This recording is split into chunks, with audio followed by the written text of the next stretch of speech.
How do I go about this dream of creating a base in the hills and or a base in Goa? Direct me. Do I buy land first? Where do I buy it? For you particularly, or you're asking for the general public? Because for On you particularly, you don't need my help, bro. Pack up and leave. uh, for the general public. Yeah. On behalf of them, Yeah. I ask you for me. So I think, bro, I've realized that you don't need a lot of money to live those lives. So first thing is to break your control of your time. A lot of people don't control their time, right? So first thing is to break that. Now, how do you break it? You first find companies which are open to you being flexible. They don't have very strict policies on you coming to their office. Very flexible work timings. You can work whenever you want, however you want. So that is the first thing. And today that has become very easy because a lot of companies have offered this as a work culture. Because if they don't do that, Gen Zs are not going to join those companies. Okay, here you're talking about a life in the hills or a life on the seaside? I'm coming to that. Okay. So first thing is that if you are able to work from anywhere, see, I'm not going to tell you, hey, quit your job, start your own business, and no, that's not practical for everybody and not very feasible also because you have a lot of baggage, you have a lot of financial obligations with your family. You can't just take a risk like that. Not everybody can. So I'm not telling you to quit your job. I'm saying you be in a job, but pick the right companies. Pick a company which will allow you to take control of your time back. So the company is not going to say anything if you work 5 hours a day or 10 hours a day, as long as you get the job done. So one is that. So for that, you need to be a subject matter expert in a certain skill, right? If you are, let's say, for example, an editor, for example. Now, you can edit from everywhere, right? You can have a good computer, good internet speed. You can edit a video from anywhere, right? So first is to have a subject matter expertise in something. Join a company which is very flexible in their work culture. If this is done, no, Ranveer, it's actually very easy to do the life that you talked about. Because if you can leave these goddamn cities, Mumbai, Delhi, Bangalore, your cost of living comes down half. So that's actually a win-win, right? Let's say I go to Rishikesh and I live in a place where I get a 1 month stay at in like a very nice room facing the mountains where I don't get food, but it's like a 1-bedroom kind of a setup. They usually cost not more than 10,000, 15,000 for the whole month. Same with Goa. 10 to 15,000 rupees a month, you can get a killer place, right? Obviously, it's not going to have the luxuries of a 5-star hotel, but we're not talking about that, right? We're talking about firstly moving to that location. Straight up, you are saving 30,000 because that's the rent you would have paid here in bigger cities. Then you are like, okay, Sharan, how am I going to work in my room? You don't need to because these cities have great co-working spaces where you can pay pay 10,000 rupees for the whole month to go and work over there. And you don't even have to go there every day. You can pay the day passes.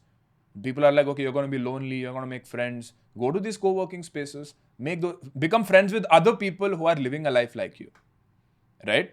So that's it. You didn't need to have 10 crores in your bank account to start living this life. Now, of course, is this going to be difficult if you're in a relationship? Is this going to be difficult if you have kids? Yes, but we're talking to the Gen Zs, right? So with the Gen Z, you can do this, right? And for all you know, you might find your partner who has that same kind of mindset as you. And then you can extend this kind of a life until you're 35 when you're about to have kids. And then you have kids and then obviously you'll have to take a call. Then there are other options here as well. I know a lot of people who do homeschooling. Yeah. You don't need to be necessarily in a big school. This is becoming a huge thing Yes. in the world of entrepreneurs, homeschooling children. Correct. When I tell people that, they look at me like I'm crazy, but Yeah. it's a conversation we hear very, very often. Correct. Let's shed some light on it. Well, I'm not an expert here because I'm not even married, but I know some people who are doing it. So basically, it's very simple. It's just that there are a lot of communities, I would say, of parents who do this. And once you're a part of this community, there is a set kind of a curriculum, a way of teaching these kids. Obviously, you need to be a person who is not an office-going person to do this. You need to be a person who has already done that step 1, step 2, like I said. You've already taken control of your time. You can already work from anywhere you want, right? And you're living in a place where there's no traffic, right? Because you're not wasting time in traffic traveling. So which is like, these beaches and the mountains. Also, I know a lot of people who move to Bangkok now. They move to Bangkok and they're also moved to Bali, right? These are places where all people with this kind of a mindset from all over the world are coming to.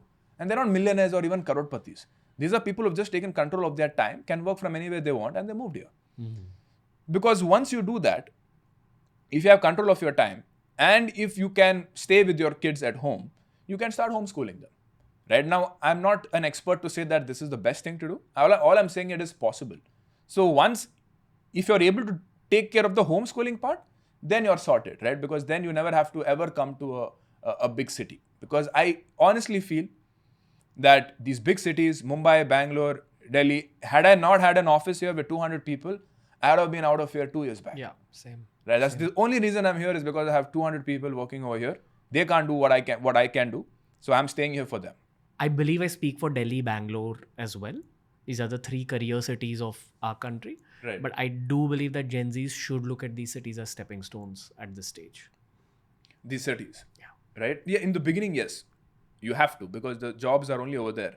See, for you to figure out a work from home where you're very flexible with your time and all of that, it's not going to happen in the first 2-3 years of your career. It's not going to happen because you have not built that confidence and that reputation yet.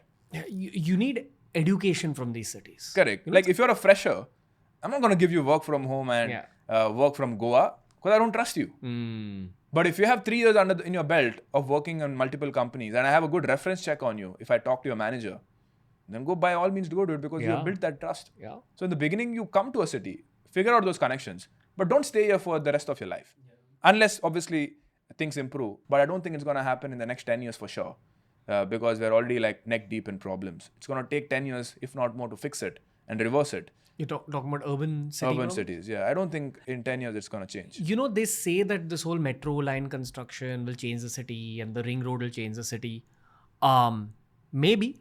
Let's see what happens in the next 5 years in Mumbai. But I anticipate that when the city does get fixed, more people will move in. True. And we're still going to see traffic and all this. So I'm like, I don't know, man. Yeah, because see, in India here, we are not able to control the number of people coming here, the number of cars that can be bought. All of that is not controlled. Like in places like Singapore, you can't just buy another car, right? Because it's going to cause traffic problem. Like Dubai is facing that problem right now because there's too much of traffic, right? So because all of a sudden a lot of people moved in. Right? Like the population doubled in the last 10 years. So they are facing a lot of traffic problem. But I know they will fix it in 1 year. Yeah. Because the government controls everything over there. They can plan a whole city if they want to. Yeah. But here it's not possible. So it's going to take time. Okay. I'll tell you what, when I talk to really rich kids, people who've grown up with wealth in our city, which is mainly South Bombay and Juhu Bandra. Yeah. None of them want to leave. No, fair enough. Fair enough. Nice life they're living, etc. Not just that. I'll tell you why they don't want to leave. I think you are also from here, but I think the reason why they don't want to leave is because all their friends are here. And I would say the number one thing for a content life is the community that you have around you. So even if you go to Bali and if you're not able to build that same kind of community that you have in Mumbai, then you might still feel the life is empty. You know what I mean? But I don't feel that way as an outsider because I'm like, I came here 3 years back. And all the friends that I've made are career and business friends, with barring a couple of them. But it's not the same as childhood friends. You know, it's not that kind of a community. Fair. Minus these rich kids, I think everyone who can speak English at least is being squeezed out of the city. No one's calling it out. People who can speak English are being squeezed out. Should be squeezed out also. Why, what does that mean? We're capable of selling to the world now. If you can speak English. True. Go market yourself abroad. Brain drain is not discouraged anymore. Very logical economic reasons, and you can pump money back into the country by living abroad. 100%. Yep. So I just think that this ability to speak good English and sell in English, work in English, So you become a global talent then. Yeah. We should also. Yeah. Even and especially the Gen Zs who are listening to this podcast till this point, they all and it's possible. See, a lot of people will cry about the fact that they're not born rich. But I will have absolutely zero remorse or pity for someone who is not going to be rich in the next 20 years because of the kind of tools that's available to them right now. Yeah. Right? I've seen people who were dirt poor becoming rich now because of the AI tools available. So the problem is not lack of opportunities anymore, right? Like if you removed all my money and all my fame right now, but leave my knowledge at least, the things that I know, I will make it back. Probably not as fast as I did because the content world is different now. But in a span of 5 years, I would once again be rich. Yeah. I know that, right? Because I believe in it so much, right? And I know that I know how it's done, right? I know what needs to be done, considering the world that we are living in. And it's not that hard as it is made out to be. Right? The biggest problem is procrastination. Very commonly said thing, but it's a very big problem. Like a lot of people are just sitting around doing nothing. It's like they just want to be lazy. Right? They don't know how to manage their time well.